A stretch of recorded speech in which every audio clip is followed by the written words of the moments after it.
Chapter 6. Wedding Accessories for the Bride.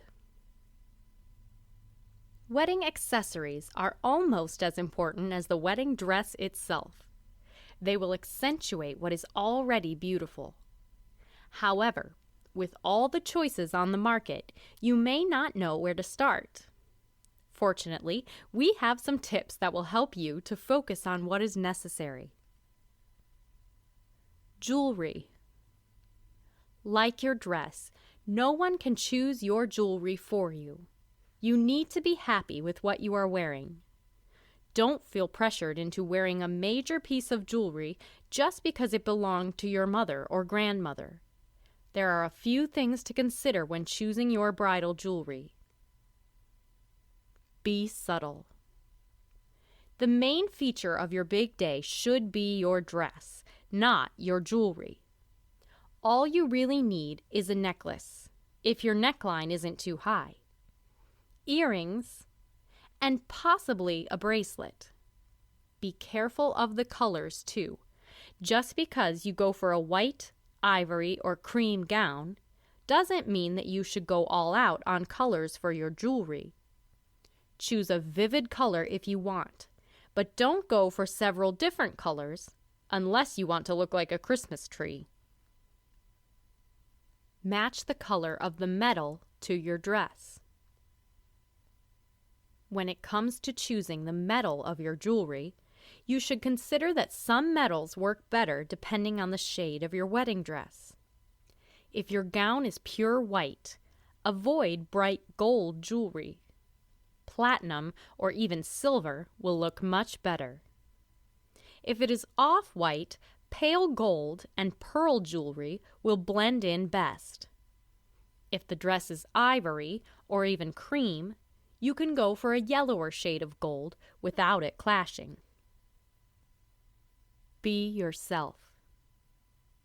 At the same time, whatever the conventions suggest, it is fine to be yourself on your wedding day. If you don't like subtle jewelry and you don't think it suits you, go for something a bit more flamboyant. However, instead of wearing a huge pair of earrings with matching necklace and bracelet, choose one flamboyant piece and make that the center of your bridal jewelry.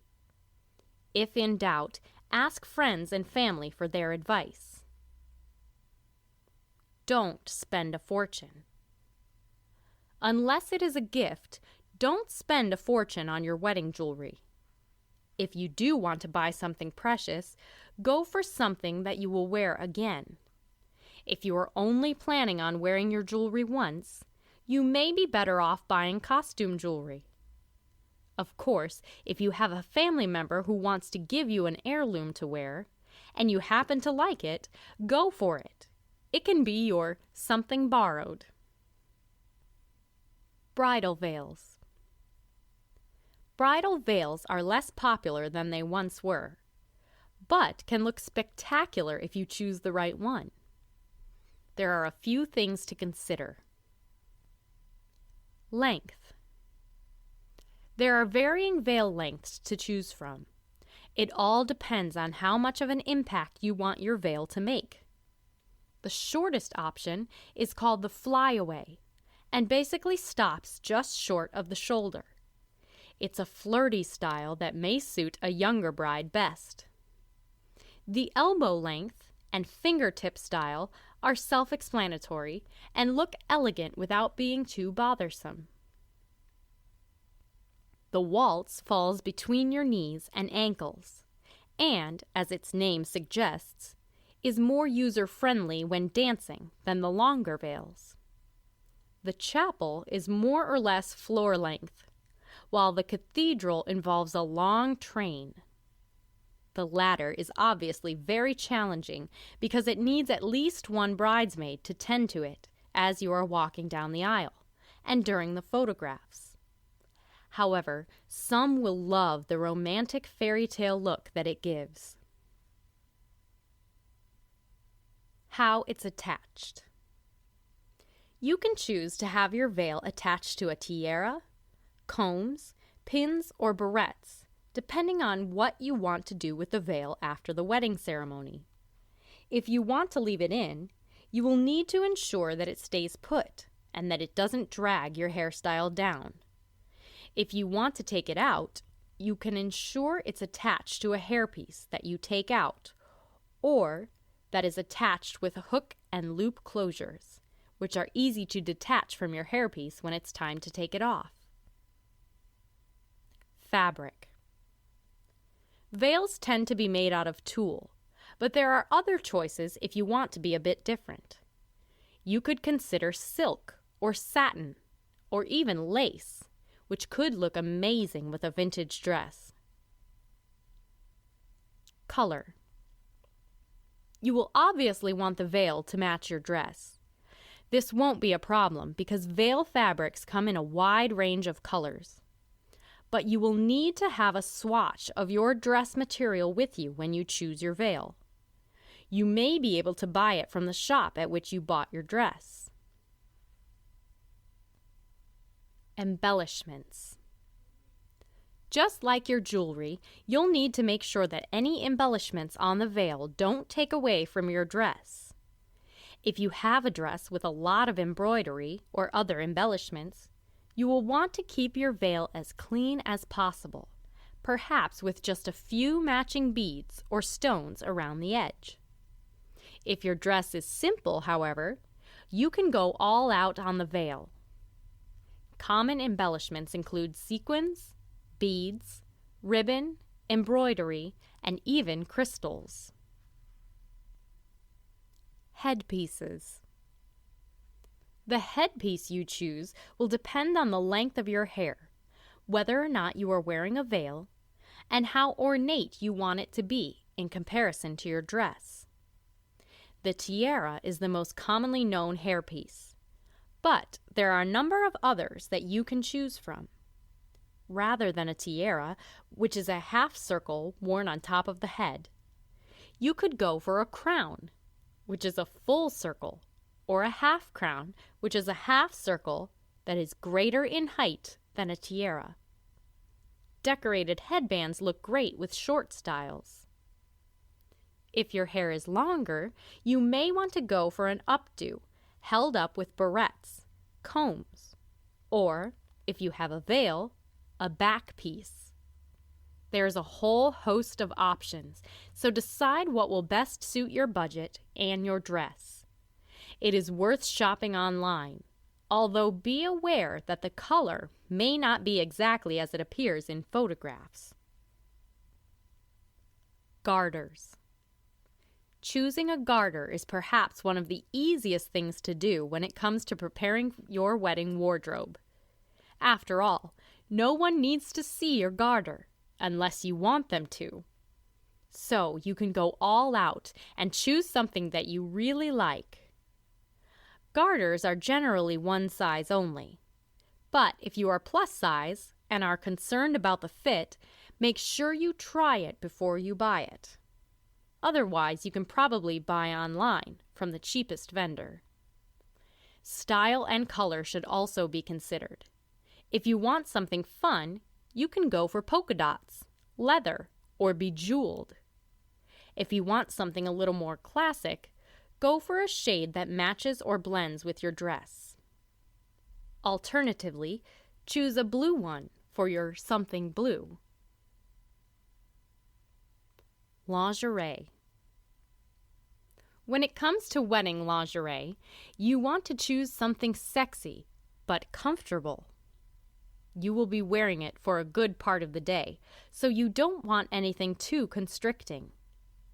If you do go for a basque, which can give great uplift and looks great with strapless dresses, make sure that you have it fitted properly. Ideally, you should go for seam-free lingerie in a neutral color so that it doesn't show through your dress or ruin the outline. If you have chosen a low-cut, low-back, or one-shoulder dress, you will need to pay particular attention to your bra. The last thing you need is for the straps to show. Seek advice from the vendor of your wedding dress, or take your wedding dress with you when buying your bra. If you can't find anything that's perfect, Bide your time. Shoes. Like your lingerie, you need to take your time when buying a pair of wedding shoes. Some top tips include comfort. You'll be walking or standing in your shoes for quite some time, so you need to make sure they are as comfortable as possible.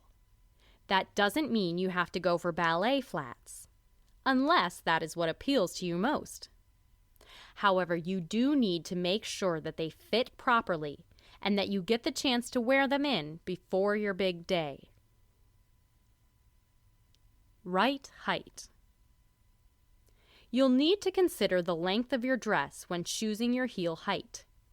You may also want to consider the height of your spouse. If you are already his height or over, wearing high heels could make you look off balance. Stilettos probably aren't a good idea unless you really need to add height because they will make your feet ache and you may catch them on your dress. Match your dress. Unless you really want to make your shoes the focus of your wedding attire, choose a color that matches your dress. Wedding shoes come in a wide variety of colors, but even if you can't find an exact match, there's no need to worry. Most wedding vendors will provide a service to dye them to your specifications. Wedding wraps.